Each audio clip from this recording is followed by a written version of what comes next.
Greetings, everyone. This is Payman Lawrence, the host of the Leaders What podcast. Today I have a back-to-back. I believe it's the fifth one I'm doing with this fine lady right here from the UK, Debra Blackman, one of my most wonderful friends that I met, the most recent wonderful friends to my podcast. And wow, we've been having some very beautiful conversations for the last 2-3 months now. And here she is today. And today, because of what's going on around in the world of spirituality and with all this lunar and sun eclipses, all this cleansing and releasing old habits, old things that don't serve us, but attracting what we want, what we desire. She said she wants to talk about that, and that's a topic, that's a beautiful topic. She had that conversation last night with my younger sister. She's having an awakening. It was so beautiful, and I'm really delighted to be able to continue this conversation here with this fine lady from the UK. So, Debra, my wonderful friend, welcome back. Should I say back 5 times, or is this proper etiquette? Or anyways, welcome back. You know what I mean. I'm the guest that wouldn't leave. Oh dear. Well, thank you so much, because we were just talking about this before we started the podcast, weren't we? About how we can help others by being successful. And one of the wonderful things is about money is that it gives you choices. It gives you the opportunity to help others. It gives you a platform that you can reinvest it into contribution of all different sizes, shapes and forms, to know how best to keep yourself well as well. That's what I wanted to touch on today, to actually make sure that we are the best operating versions of ourselves so that we can give more to other people and have more. Because being in a leadership position, it doesn't just mean leaders in the workplace. It also means leaders of our lives, maybe leaders of our families, leaders in our community. And that doesn't mean to always be the fact that you're the one that's in charge and doing stuff, but leading by own example, have a positive impact in the community, within our homes, and impact ourselves positively. So yeah, that's I think something that I'd love to talk about today, if that's okay. It's a wonderful, beautiful topic. I couldn't be happier, and I couldn't have asked for a better topic. You read my mind, so let's do it. So first of all, before we tackle that, please refresh our mind. I mean, not our mind, but people who's going to be listening for the first time. In a nutshell, in a high-level summary, who's Debra as a person, as a human being, as a woman? We're going to talk about your business a bit later, but as a person, as a human being, who's Debra? Well, on this journey of knowing myself,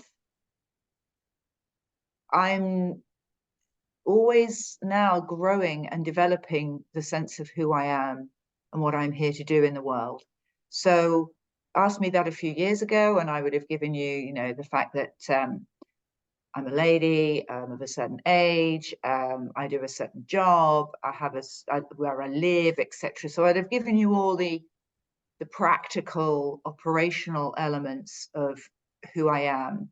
But now the question is far deeper than that. Who am I?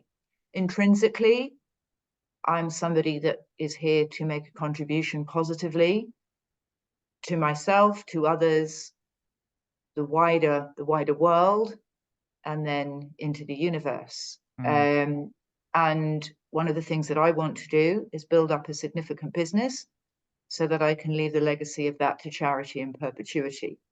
So what I also want to have is the experience of, as I grow and develop, and there's nothing special about me, but if the things that I do, just by being something slightly different than I was before, if that has a positive impact on people, then that's all for the good.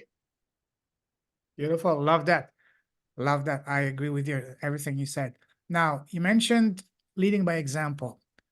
I recall one thing you mentioned that really stood out and I really kept in the back of my mind because that's something I wanted to bring up and talk and dive deep into that. You said in your businesses, everybody is treated equally.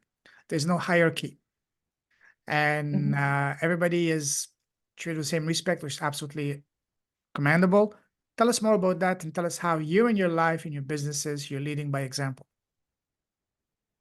Yeah, well, that's a good question. When I was working in larger organizations, global organizations, I wanted to take the very best of what I learned from there about teams, getting involved personally with quality of work and quality of behavior, but not maybe, and in most organizations, when they get large enough, there's always sort of a politics type of element that comes into it, clashes of personality or clashes of thought, where people are at loggerheads with each other. And that's not something that I wanted to bring into my organization. I wanted us to have an openness, a sincerity, a genuine thought process for the good of the common group, and also for our clients, without fear of, if you put your hand up and says something, that people will shout you down. Now, as a leader and doing that by example, one of the things I'm very conscious of is with my people is not taking over conversation, the power of listening, the power with listening with the attentive understanding and applying. Because I'm the most guilty person of everybody, so I'm not talking down to people. I'm just being a person that is learning on this journey. So everything that I say, I'm just kind of like reteaching myself when I say it. But relinquishing the control, understanding with the trust that the people that are in the team, the people that are our clients, are knowledgeable, decent people, and that nobody goes into work to do anything badly. Circumstances can happen, and those triggers that we talked about last time can arise, and then people put their usual mode of behavior into coping with that, and that's where things can go wrong. But ultimately, when we work out the fact that to do something for the common good needs a common effort, a common purpose, is, as a leader, setting a clear intention, which I've been doing every morning now for the last few weeks. I've been going on a path of meditation, setting a clear intention for what that day, in my ideal situation, the ideal scenario, how this day will be. And of course, things come into that. There can be a crisis. Somebody might not be able to get into work. Something that we thought was going well with a client may change. But keeping that equilibrium and following that purpose, following that understanding of how the best version of that day can be played out. And in the large extent, that doesn't involve me micromanaging. That involves me allowing people to grow within their own consciousness of what they're doing and how they do it to come to a positive outcome. Because as almost in a parental situation, I feel very close to my team. Parents need to allow children to grow, develop, fall over, scrape their knees, get up again and try again. Because if I kept on stepping in with my thoughts, my opinions, they are only mine. I haven't lived the backstory of my people. I have not come to the place in which they are today.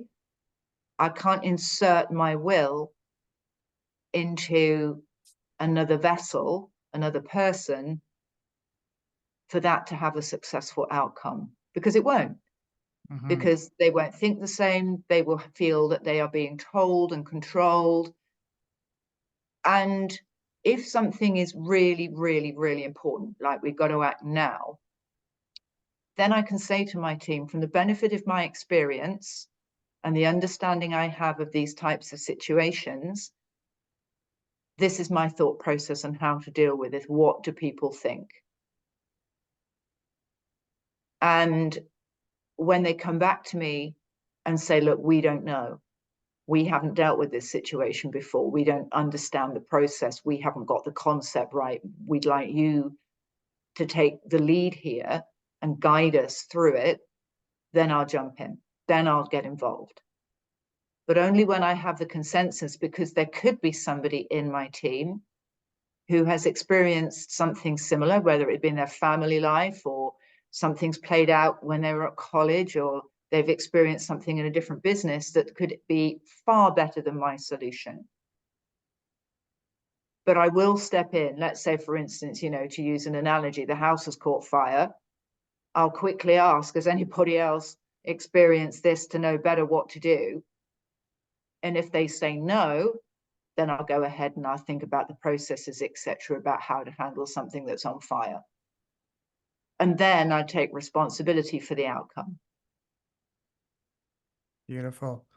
I like that. I like that. The fact that there is no, sometimes what we as entrepreneurs make the mistake of, we become too controlling, we become the bottleneck, and we prevent others from growing. But in your case, that's beautiful the way you handle it.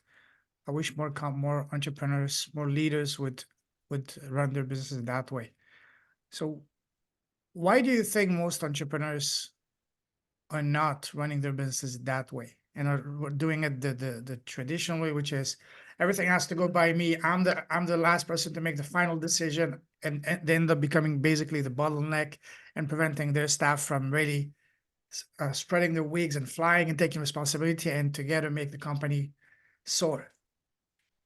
Oh wow. Well, that's a long conversation. Oh yes. But but just distill it, and I'm thinking hard now, is I set this business up with the view that I didn't want that. And somewhere or other, when entrepreneurs of their own businesses go down that route, again, they don't consciously go in to say, I want to muck it up. They go in to think that that's the best solution. But we always, if you get a closed mind, if your mindset is not open as an entrepreneur, I think that's one of the most valuable things you can have, is an open mind. And instead of knowledge, is to use wisdom. Wisdom is knowledge without emotion, and it's applied in that way. Wisdom is acting on one's intuition and understanding that this is the right course. And it might mean that you have to go through more pain to do the right thing than the easy way that isn't the right way.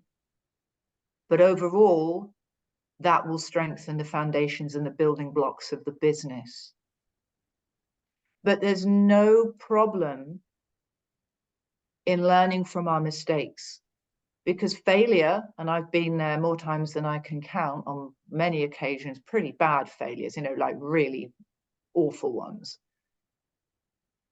That's not a waste of time, because we can all learn. In that lesson, there is something, we've talked about this, that we are being asked to learn. What can this teach me? And we have all the experience that we have learned from our failures to bring with us into the next incarnation of what it is that we want to do. So if we feel that we are leaders with compassion, with heart, and this is again very important, leaders with a heart, this is your podcast, is as an entrepreneur to keep an open mind and to keep an open heart, and understand and work on ourselves to know ourselves, know which triggers promote certain actions and responses, because that is our ego. And this isn't woohoo, this is, we can see our lives playing out under these circumstances. We can blame external forces. Awful things happen to good people, and good things happen to bad people. Sure. It's indiscriminate. We've just got to steer the steady course of equilibrium. And if a leader, an entrepreneur, is saying control, control, control, control, control, it's coming from a basis of fear. If we can think, what would life be like if I didn't do this? But we've got to think of a purpose that shocks us sufficiently out of our current state. So let's say, the TV, the big screen on the TV is on, we've settled nicely down onto our sofa, we've plumped up the cushions, we're there with our lovely whatever drink of choice. We've got a sleeping cat, dog, child, loved one by the side of us. And we say, tomorrow, I'm going to be this different person. Guess what? The likelihood is we won't. But if we come from a place of trauma, anxiety, pain, something that transcends sorrow, sadness, and it triggers us to go, no more, no way, no how am I ever going to be in this situation again. Now, we've probably all got moments of those where we had a transformation that we would never have somebody take advantage of us, somebody steal from us, somebody abuse us, somebody, that was the straw that broke the camel's back. And we go, no more. We won't find that when we're comfortable. We have to find that through the pain. And it won't go away until the pain is so much that we have that in the moment, right, I'm going to head off into the unknown now because I don't know what's coming next, because I've not got the repetitive past actions to fall back on. And that in itself is very painful, because it's like being addicted to your favorite food or your favorite drink or other substances.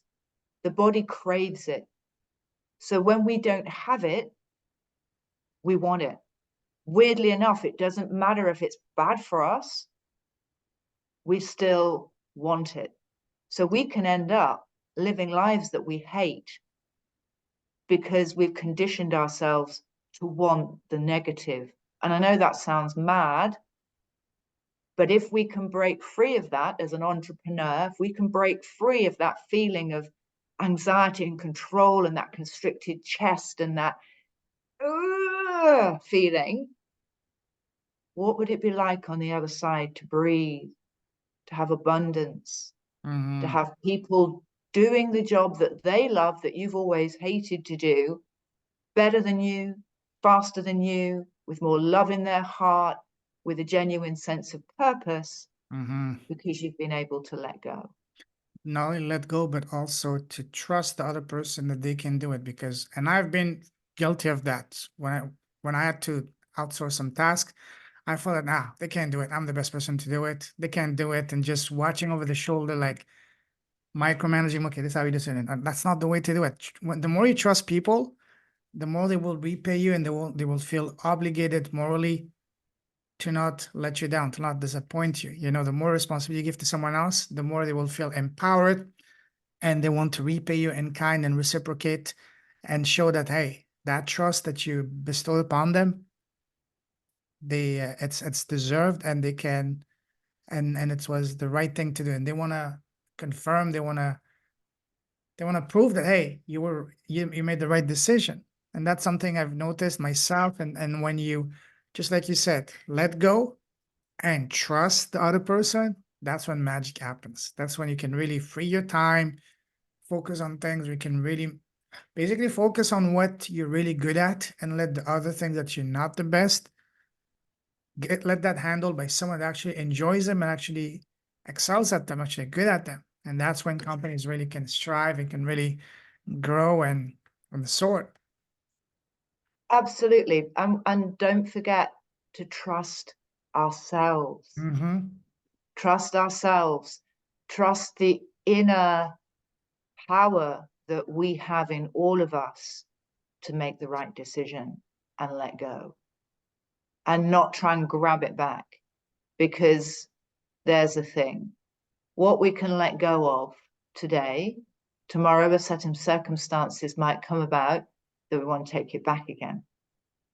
And the thing is, if we give this as a gift to somebody else to do it and trust them, do we ever give a gift to somebody and go, oh, actually tomorrow, actually can I have it back?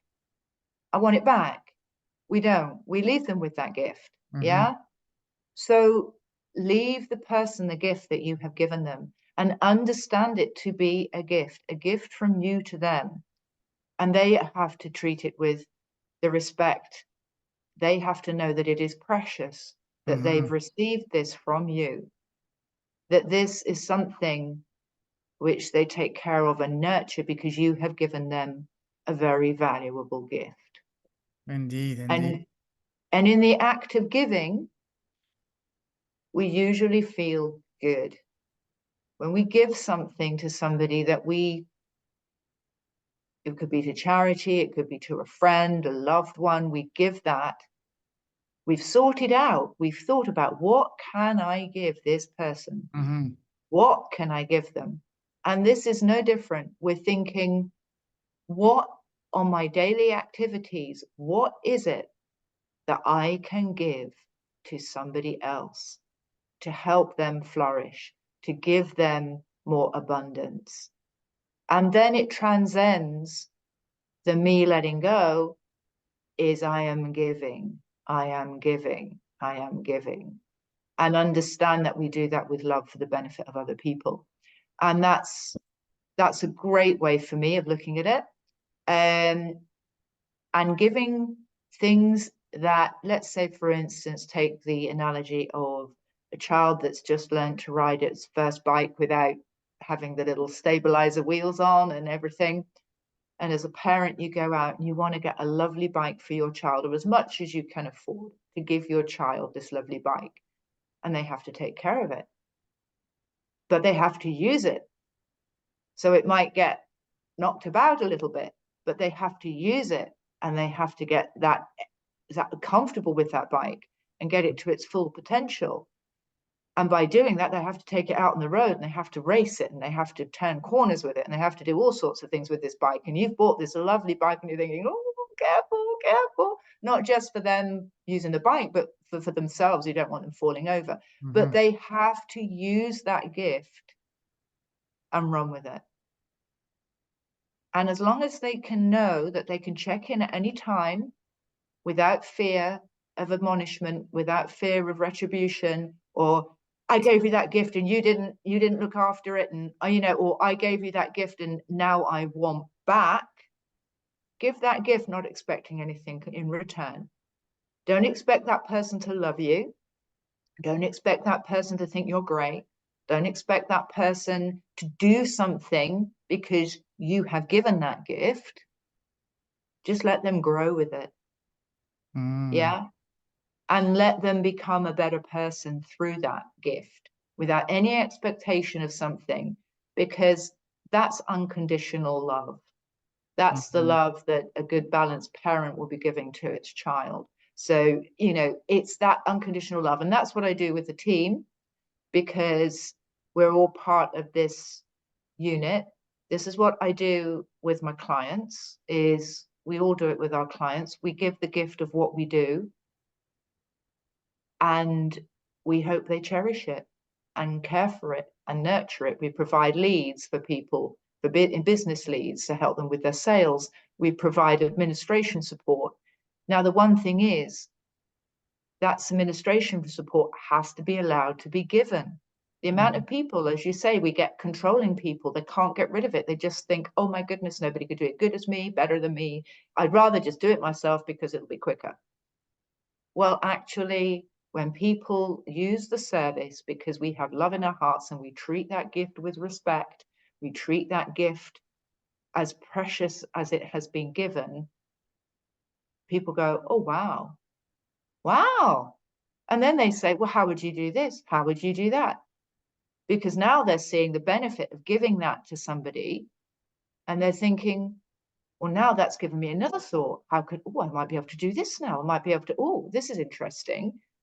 And so all of a sudden you get this abundant flow of giving and receiving and giving back and receiving, so that it's a great relationship rather than just a transaction.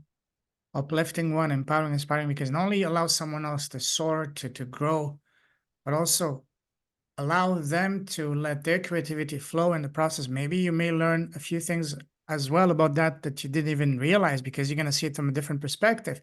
You can get new, fresh ideas from someone else that you may not have, you may have completely overlooked that.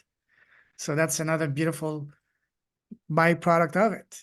You know, it's a with one stone you kill two birds, so to speak. You allow someone else to grow, to soar, but also maybe you can learn something else as well in the process from a different perspective, a different angle that you never would have considered otherwise. It is wonderful, Payman, because the other thing is as well, the relationship that you have with the person that you've given this thing to, this activity, this concept, this project, this research, and you see in them and they're coming back. And if you're looking at this to benefit your own business, you see them grow, you see them come back with different depths of questioning and prompting. And therefore, as you say, you get something back, always get something back that you hadn't expected. I'm always of that, but it sparks new ideas. It's very creative in its process. Indeed. And not only that, if somebody has managed to get a number of hours back in their day, they can use that for seeing their family more, seeing their kids at home time, going to an event, you know, anything that you think, wow, this has given me the opportunity to grow personally as well. So it's not scarcity, it's replaced, and the pot just gets bigger to receive and to give. Indeed. Wow. Powerful. Beautiful. Now, let's talk about what the spiritual aspect. You mentioned that, especially in light of what's going on right now in the astral realms with the lunar eclipse and solar eclipse, and you mentioned that you're getting into meditation. Tell us about that. Tell us about what are you trying to achieve through meditation, and especially in this specific time right now. That's a good question, because one of the things I've always thought is that I've always had a drain on my energy when I've been in business. I get very focused, and I want to have more energy so that I can be more. And I looked at meditation primarily to quieten my mind, the busyness of my mind, because that takes energy. I'm one of these people, some people say it's fortunate, when I'm studying for an exam or I'm really engrossed in the business and I'm pushing it forward, I will lose weight sitting at my desk. I will lose 7 pounds, you know, 2.5 kilos a week just by sitting at my desk. Because I think, I don't know the actual calorific value, but I think that your brain takes 30% at least of your calorific intake of, you know, the food that you eat to provide itself with energy. Wow. And if you're using it, it's like any muscle. If you're using it a lot, you're going to need more calories to fuel it.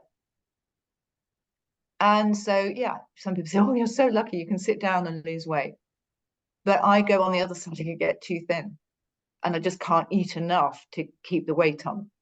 So I thought, well, how can I conserve my energy and have that focus and take away the distraction?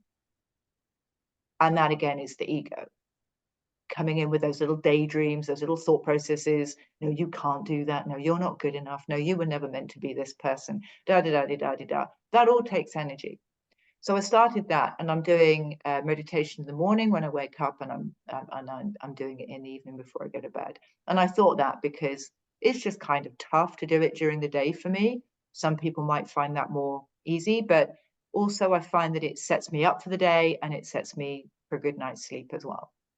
So what we have is, and again, on this pathway, the connectedness of the universe as to how we live and everything around us has started to become more of interest to me. And I've been looking at, the solar eclipse and the lunar eclipse. Now, to do with the moon, it's all about shadow work. It's about the way in which we can help ourselves in those regions of our lives where we've got some stuff going on that's not particularly positive. And so we can work on these at this time because it highlights more. And then the solar eclipse is all about birth, renewing, etc. But like anything, to have significant change, which this is in planetary aspects, especially the solar eclipse on April the 8th, it takes turbulence, it takes change, it takes that bit that I said right at the beginning. This isn't on the sofa type stuff, watching the television all nice and comfortable. The planets are all kind of moving about and getting a little bit discombobulated, and it's agitation. So we're going to feel that as human beings on the planet. And it might be coming up in things going wrong. It might be coming things of unexpected good surprises, but things are happening. And we've only got to see that in nature. All the spring is springing forth. It's all abundant here in the UK. It's hot where you are, etc. So it's all kind of changing. And so what I wanted to do was keep, and the world and all the awful things, I wanted to keep my equilibrium. I wanted to keep my energy. I wanted to run a steady course. And so what meditation is doing for me, and as I say, I'm relatively new to it, but it's giving me insight. It's strengthening my intuition. It's allowing me to keep that heart center open as to where I can give and receive information, whether it be from my team or those around me or from higher places. And I've taken these last few days off. It's been Easter time here for us, and I just did a digital detox pretty much to make sure that I just concentrated on me, because the only person we can change in this world is ourselves. That's not selfish. That's working on oneself for the betterment of others. Because if I can be better, I can be better for others. So there's nothing wrong in giving once, especially if you're a busy parent, busy in work, busy entrepreneur, and I keep on saying busy, busy, busy. The mind is racing, it's busy. Some people can't even sit with 30 seconds of meditation and think their brain is going to explode. I'm having those problems as well. But it's just like learning a new skill. If I remember as a kid learning to play the guitar. And when I first started, the tops of my fingers hurt on my left-hand side because the strings were hard. I couldn't make a tune out of it. It sounded dreadful. And over the weeks and the months and the years of practice, what I thought was really challenging at the beginning, I didn't even think about when I got quite proficient. And that's the thing. Meditation, doing something new, behaving in a new way, having different thoughts, doing different things. It feels odd and strange and a bit uncomfortable at first. But the more that I do it, the more it becomes natural, and the more my mind is expanded to other things. So I'm raising and increasing my consciousness. Beautiful. For the purpose of the benefit of others, for building this business so that I can leave it as a legacy. There is a reason to this. Absolutely. So just on a lighter note, note to myself and to you as well for episode 6, because it will be in episode 6. Bring your guitar. I want to see you play some guitar. Oh, I haven't got one anymore. It's been years since I did Ah, it. come on. But I think You're not gonna get I away that easy, my friend. oh That's too cheeky. no, I don't have one anymore. Bless me. But Okay. no. Would have been fun to start the conversation with you playing a little tune, singing something, instead of singing something you might have composed, you know? Oh, go. Yeah, the next Eric Clapton or something. Why not? Why not? Why not? Why not? Yeah, that's beautiful. But speaking of meditation, I'm one of those people that cannot quiet my mind for the life of me, even for 10 seconds. But my way of meditating is see the swimming pool behind me in Kuala Lumpur. I usually go there, stand on the edge, looking the two twin towers and say, universe, inspire me. Or I go under the water, hold my breath, or just swim under the water, holding my breath and say, universe, inspire me, show me the way. Or when I'm here in Vietnam, I go to the beach, I do the same thing underwater. That's my way to connect, to quiet my mind underwater. Maybe I might have been a dolphin in a past life. That's why I can connect, I can quiet my mind better under the water, but not above the water. So who knows, you know? But I am. Oh, whatever an interesting thing about water, there's some amazing research now that a lot of the water that we have within us, because I can't remember the actual percentage, but we are basically water. I mean, Oh, yes. most of us Our is body is like water. what, 70% water, something like that? Something like that. Yeah, something like that. And they're seeing the amazing qualities of water and how it can transform with different vibrations.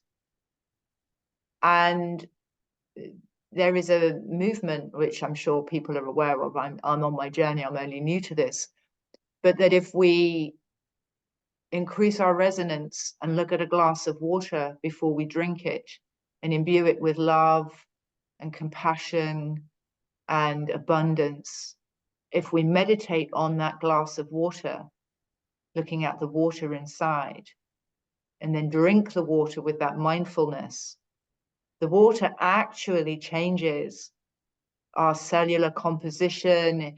It nourishes in a different way.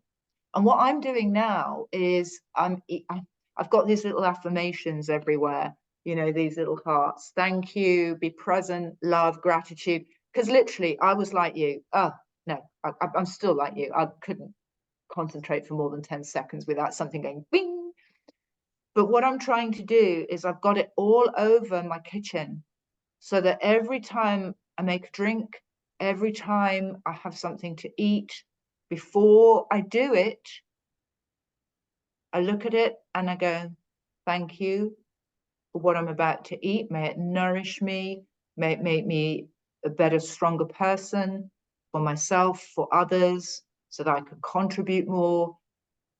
And that mindfulness is really, wow, I've only been doing it for when I went on this digital detox before, doing it for 3 days. It's making a huge change.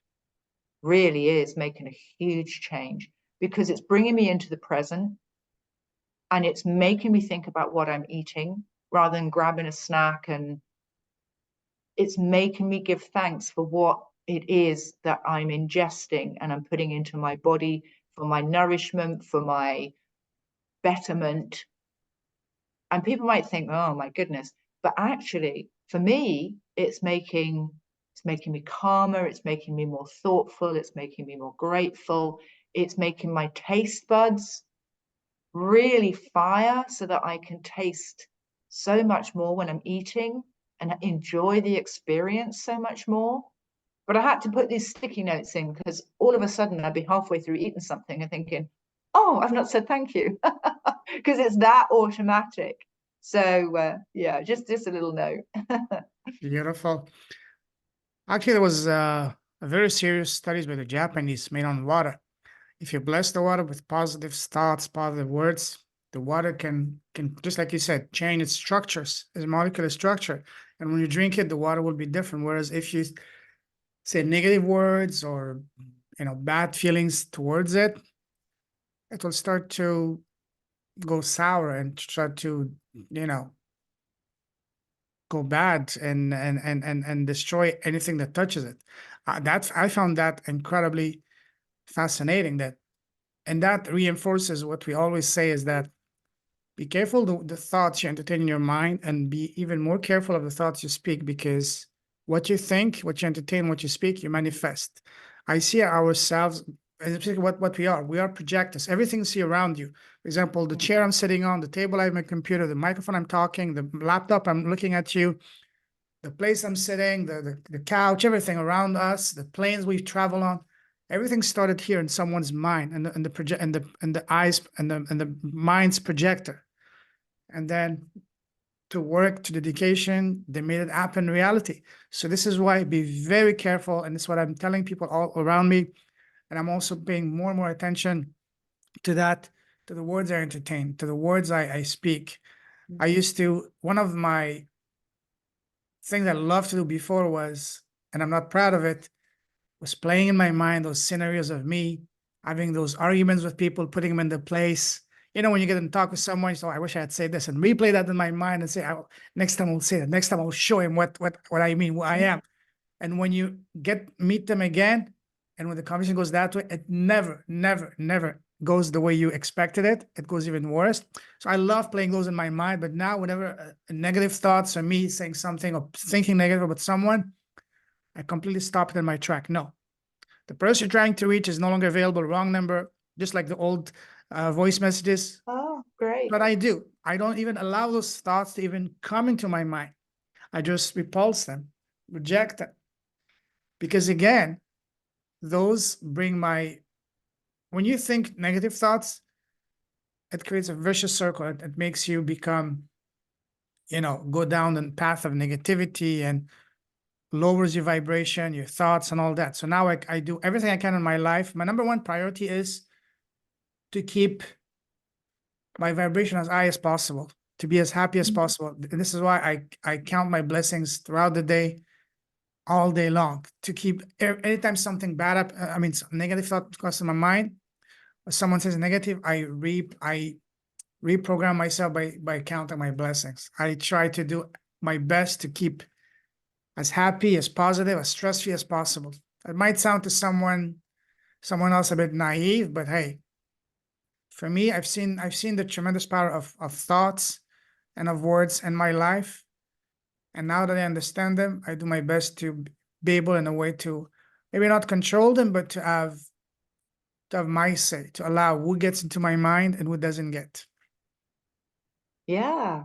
You know what? We think of our lives as a film. Yes, indeed. If we think of our lives as a film, because that's the thing about the ultimate projection, isn't it? And we're like, 20 foot tall on this massive screen. What film would we want our life to be? Do we want a horror film? Do we want a film where people get killed and maimed and tortured? Do we want that? Do we want to live that kind of, we want to have that film of our life? Or do we want a wonderful, uplifting, happy, fun, vibrant, abundant, beautiful, sensual, loving, caring film? Fun, Which funny. film do we Yes. want? What do we want to see on the TV? What do we want to go and watch the movie? And if we're thinking of This Is Us, yeah, everybody likes, I can't watch horror films. I've never been able to do suspense and horror films. I just say, no, I can't do it. But thrillers and intrigue and gossiping and heartbreak and cheating and all of this stuff. Do we want that? Do we want that of our life? Yeah. Well, no, I don't. I do not want that. Do I want beautiful, lovely life, happy life, fulfilled life, interesting life, challenging life, life which is full of joy and wisdom and abundance? Yeah, I want that. I want that life. I would see that movie. I'd go pay see that movie. Adventures, fun, happiness, upliftment, empowerment, inspiration. Absolutely. Yeah. And you know what? We have to have the others to make us grow. So there will be those areas where everybody knows that in any good movie, you have the challenge, you have the adversity, and don't we all love it at the end where you go, oh, wow, they did that after that. Wow, that's amazing. Well, that's what I want for my life.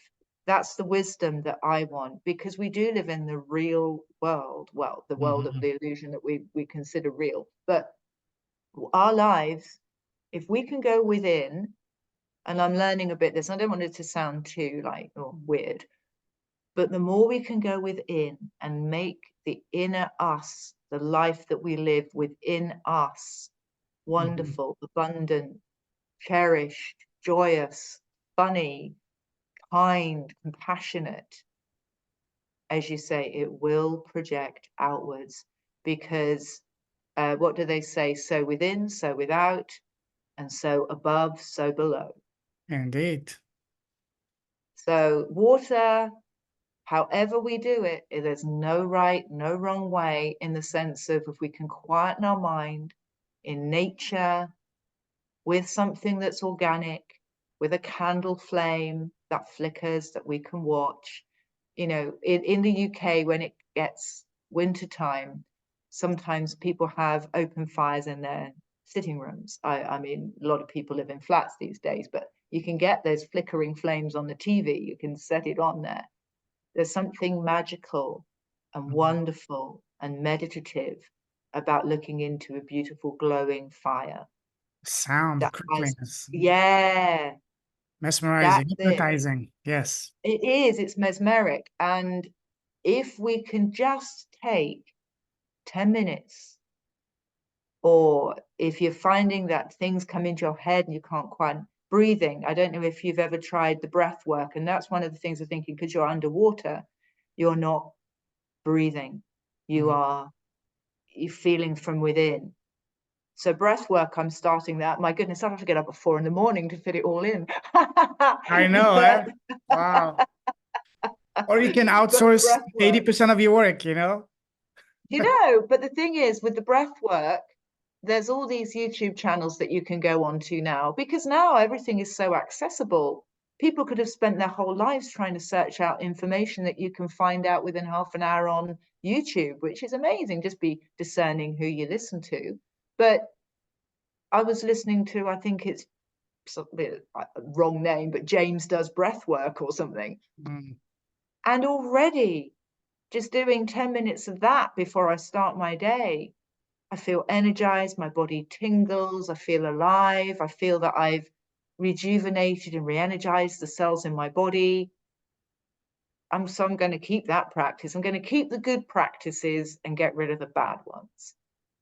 Indeed, indeed. Powerful conversation, yes. And we can expand that even further, but let's save that for part 6. Yes. Let's put that for part 6. Absolutely love talking to you. So we've had this is our fifth conversation, and we've done quite a few also, maybe 1 or 2 off the record. And yeah, so love that. We're definitely gonna bring you back. If someone wants to connect with you, Debra, what's the best way to do so? Do connect me by email. It's db@vessentially, that's VIESS for Sierra, ENTIALLY.com.